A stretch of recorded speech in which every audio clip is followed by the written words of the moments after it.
محترم جناب گورنر سندھ تصوری صاحب، محترم جناب وزیر اعظم سندھ شاہ صاحب، انتہائی قابل احترام federal ministers, governor state bank, state ministers, advisers, special assistants اور انتہائی لائق احترام و عزت ہمارے پاکستان کے ماہر ناز کاروباری حضرات، بزنس گروپس کے مالکان، ایکسپورٹرز، انویسٹرز، میں گورنمنٹ آفیشلز، میں آپ سب کا انتہائی شکر گزار ہوں اور معذرت بھی چاہتا ہوں کچھ آپ کو انتظار کرنا پڑا کیونکہ پچھلا پروگرام تھوڑا وہاں پر وقت زیادہ لگ گیا۔ تو آج یہاں پر کیتھر شیخ صاحب سے میری بار بار انہوں نے تقاضا کیا تو میں نے کہا کہ میں کراچی آؤں گا اور اپنے جو پاکستان کے جو میں آپ لوگوں کو سرمایہ کار نہیں، پاکستان کے ایمبیسڈر سمجھتا ہوں کہ آپ جس محنت اور جس شوق سے، لگن سے آپ پاکستان میں روزگار اور پیداوار اور ایکسپورٹس کے لیے جو اپنا سرمایہ اس کو آپ رسک لے کر لگاتے ہیں، ظاہر کاروبار میں رسک ہوتا ہے، اور پھر پوری محنت کرتے ہیں، یہ ایک بہت بڑی آپ کی پاکستان کے لیے خدمت ہے جسے میں خود اور میری حکومت اور عوام سراہتے ہیں۔ پچھلا جو ایک سال گزرا ہے وہ آپ کے سامنے ہے۔ میں یہاں پر جو معزز بزنس مین بیٹھے ہیں، انڈسٹریلسٹ بیٹھے ہیں، میں بہت سو کو ذاتی طور پر جانتا ہوں اور آپ کا بہت احترام۔ میں یہ کہنا چاہتا ہوں آپ کی خدمت میں کہ پچھلے ایک سال میں جو کچھ ہوا ہے وہ آپ کے سامنے ہے۔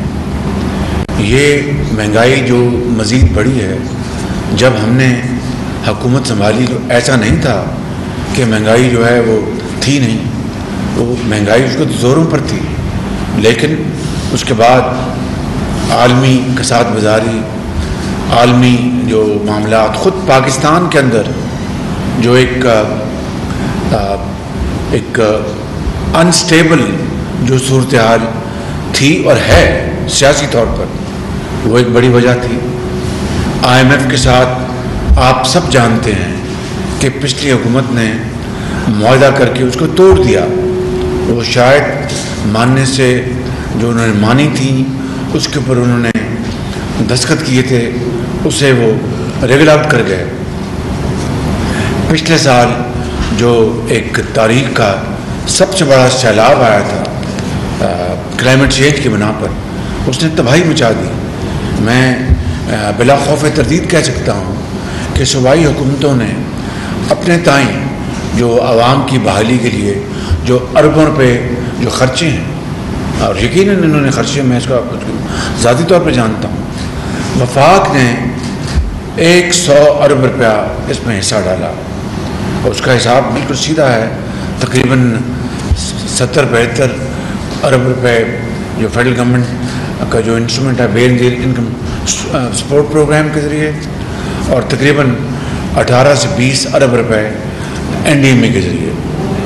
یہ وہ رقوم ہیں جو کہ باہر سے جو امداد آئی اس کے علاوہ ہیں، صوبوں نے جو خرچہ اس کے علاوہ ہیں، اور اس کا جو اکانومی کے اوپر جو تباہ کن اس کا اثر پڑا وہ آپ کے سامنے ہے۔ میرا نہیں خیال کہ صوبائی حکومت نے کوئی کسر چھوڑی، چاہے وہ سندھ کے وزیر اعلیٰ ہوں، چاہے وہ بلوچستان کی حکومت ہو، چاہے وہ وفاق کی حکومت ہے، یا پھر KP میں، تھوڑا بہت پنجاب میں بھی اس کا اثر آیا لیکن بہت کم۔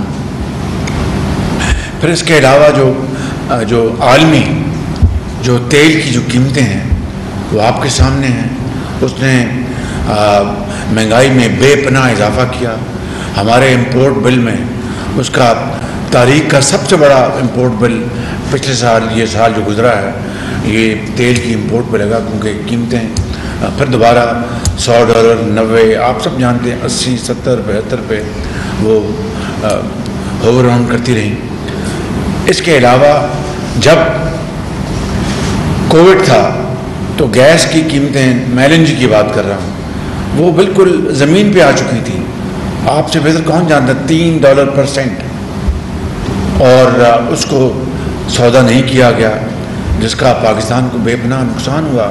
اس کے بعد $30 پہ جا پہنچی، اور ایک ایسی قیمت تھی جو کہ ہماری بساط سے باہر تھی. پھر اس کے علاوہ آپ سب اچھی طرح جانتے ہیں کہ IMF نے جو کڑی شرائط اپنے ہم پہ لگائیں، اس کے بعد سٹاف لیول ایگریمنٹ ہوتا ہے، اس کے بعد پھر فائنل بورڈ میں جاتا ہے. جو پرائر ایکشن میں تباہ کن ان کی شرائط تھی، ہمیں ماننی پڑی. اور میں آج آپ کے سامنے، ہم we are sitting like a family ہے. چاہے کوئی کراچی کا بزنس مین ہے، چاہے وہ اندرون سندھ سے ہے، چاہے وہ KP سے ہے، پنجاب سے ہے، چنیوٹ سے ہے، بلوچستان سے ہے، سندھ. ہم اٹس لائک اے فیملی. حقیقت یہ ہے کہ ساری شرائط IMF کی 100% پوری کر دی گئی. میں آپ کو آج بالکل صدق کے دل کے ساتھ اور درد دل کے ساتھ عرض کر رہا ہوں، پرسنل ایکسپیرئنس کی بنیاد پر، جو آپ کو بھی ہر روز آپ پیش آتے ہیں، کہ دوست ممالک، ہمارے برادر ممالک، وہ آج بھی پاکستان کے لیے بے پناہ وہ اچھے جذبات رکھتے ہیں. بے پناہ ان کی خواہش ہے کہ پاکستان ترقی کرے. اب تو دنیا بدل گئی ہے. It's all about investment, it's all about sharing of profits, it's all about conducive circumstances جہاں پر ہم انویسٹمنٹ کریں. تو ابھی بھی انہوں نے ہماری بغیر کسی شرط کے یہ IMF کہ as luck would have it کہ IMF، وہ علیحدہ بات ہے کہ وہ گیپ ہماری منسٹری آف فائنینس کی نظر میں وہ X اماؤنٹ تھا اور IMF کی نظر میں X+1 تھا، یہ علیحدہ بات ہے. لیکن جو بھی گیپ تھا، ہم نے وہ بھی دوست ممالک کی اس انٹروینشن سے ہم نے وہ پورا کرا دیا. ایز آئی اسپیک وہ مکمل ہو چکا. It's only question of documentation, وہ بھی ہو چکی ہے. اس سے پہلے چین نے، آپ جانتے ہیں کہ sovereign level per between the two countries جو ان کا ساورن لون تھا وہ رول اوور کر دیا تھا انہوں نے. چینی وزیر اعظم نے مجھ سے ایک مرتبہ نہیں 2 مرتبہ کہا کہ وزیر اعظم شہباز شریف فکر نہ کریں. مگر آپ جانتے ہیں جو کمرشل لونز ہیں، چاہے وہ چائنا کا ICBC ہے، چائنا ڈیولپمنٹ بینک ہے، those are commercial loans given to Pakistan on commercial terms. انہوں نے اس کو بھی رول اوور کر دیا کہ بھائی ہمیں پتہ ہے کہ آپ تکلیف میں ہیں اور آپ کی جو نیگوشیشن جو ہو رہی ہے وہ ڈریگ کر رہی ہے. I am not going to that. ہمارا آج بھی عزت کے دل سے یہ خواہش ہے کہ اب یہ فائنلائز ہو جائے. چائنا نے آج سے 2-3 مہینے پہلے یہ سارا پروسیس انہوں نے کر دیا اور انہوں نے مکمل کر دیا. میں نے کم از کم اس طرح کی دوستی اور اپنے برادر ممالک اس طرح کا بھائی چارہ، اس کی شاید مثال کم ہی دیکھی ہوگی. الحمدللہ آپ میں ذہانت ہے، آپ ذہین، فتین، قابل ترین، محنت ترین اور گریٹ پیٹریوٹس آپ لوگ ہیں. اور وہ بات میں کوئی آپ کو ہوا میں آپ کو خوش کرنے کے لیے نہیں کہہ رہا. 60 کی دہائی میں، 50 کی دہائی میں، 70 کی دہائی میں آپ نے، اور تمام تر نامساعد حالات کے باوجود آپ نے 80 میں آپ نے کیا کچھ نہیں کیا پاکستان کے لیے، اور پاکستان کس طرح تیزی سے آگے بڑھا تھا. 90 کی دہائی بھی شامل کر لیں. وی آر اے کنٹری جہاں پر 2 چیزیں ہو رہی تھیں کہ جناب امپورٹ ڈلیشن پروگرامز ہوں تاکہ ہمارا فارن چینج جو ہے وہ کنزرو ہو، اور ایکسپورٹ کو بڑھایا جائے اور وہ ہمارے جو ریزرو بڑھیں. اور آپ کو یاد ہے جس ابھی شیخ صاحب نے ڈاکٹر محبوب الحق کی بات کی، اس سے بھی پہلے وہ واچر اسکیم جو تھی ایوب خان کے زمانے میں، آپ کو یاد ہوگا، میں تو اس کو ابھی اسکول کالج میں تھا، وہ ایکسپورٹس کے اوپر تھا کہ 33% جو اس کا 33% واؤچر اسکیم ملتی تھی وہ آپ امپورٹ کر لیں، کوئی پارٹس، اسپیئر پارٹس، مشینری یا بازار میں بیچ دیں. تو یہ سارے کے سارے انسٹرومنٹ تھے کہ ہماری ایکسپورٹ بڑھے.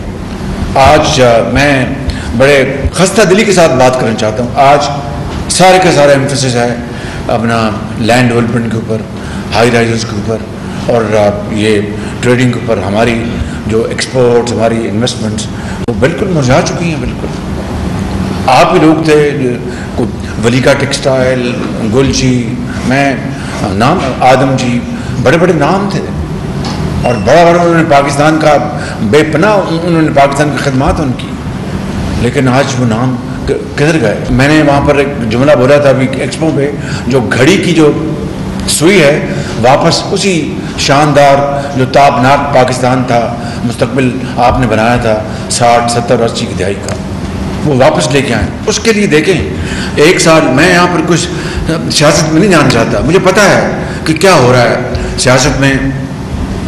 آپ کاروباری لوگ ہیں, آپ نے ہمیشہ اور رائٹلی سو, اس میں کوئی اپنے شرمانے کی بات نہیں کہ آپ نے جب کاروبار اپنا کرنا ہے بچانا ہے تو پاکستان کے جو معروضی حالات ہے, کاروباری آدمی بڑا سیف پلے کرتا ہے, وہ سب کے ساتھ چلتا ہے کہ یہ شاید اگلی حکومت اس کی آ جائے گی, ہم اس سے بنا کے رکھیں جو موجودہ حکومت سے بنا, اس پہ نہ کسی کو اعتراض ہے نہ اعتراض ہونا چاہیے. لیکن پچھلے ایک سال میں جو تقسیم در تقسیم ہوئی ہے, میں اس سے زیادہ آگے نہیں بڑھوں گا.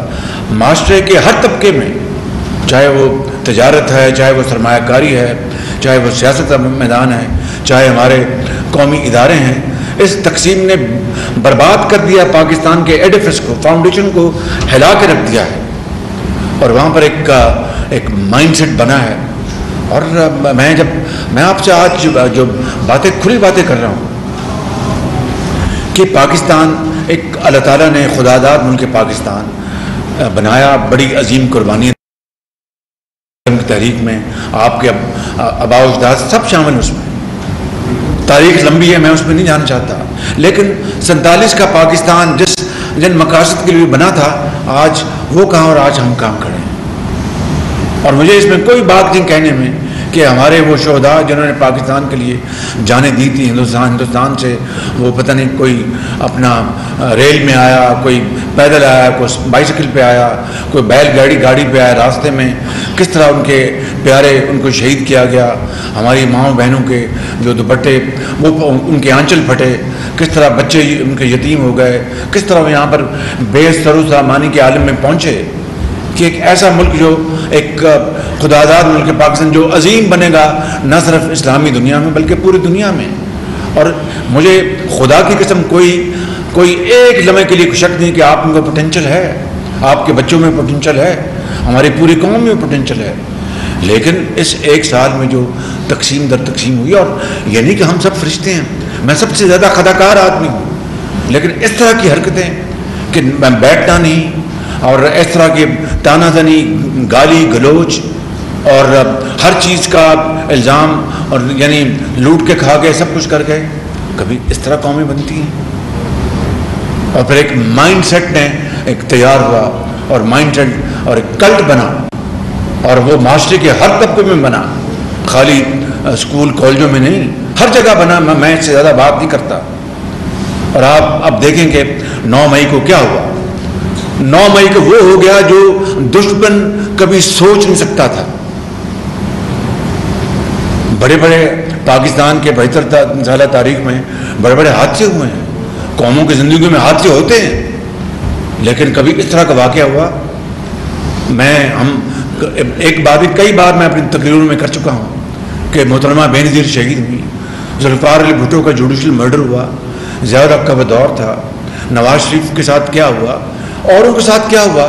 کبھی کوئی یعنی احتجاج تو ہوئے, اپنا بسیں بھی جلی ہوں گی, توڑ پھوڑ بھی, لیکن کیا وہ لوگ جو کہ پاکستان کی سرحدوں کی حفاظت کے لیے وہ اپنی جان دلی پر رکھ کر وہ اللہ کے پیارے ہوتے ہیں اور اپنے بچوں کو یتیم کر جاتے ہیں, لاکھوں بچوں اور بچیوں کو یتیم ہونے سے بچانے کے لیے, کیا کبھی کسی نے اس طرح کا ایک وحشیانہ عمل کیا, توڑ پھوڑ کی, دہشت گردی کی, ملک دشمنی کی؟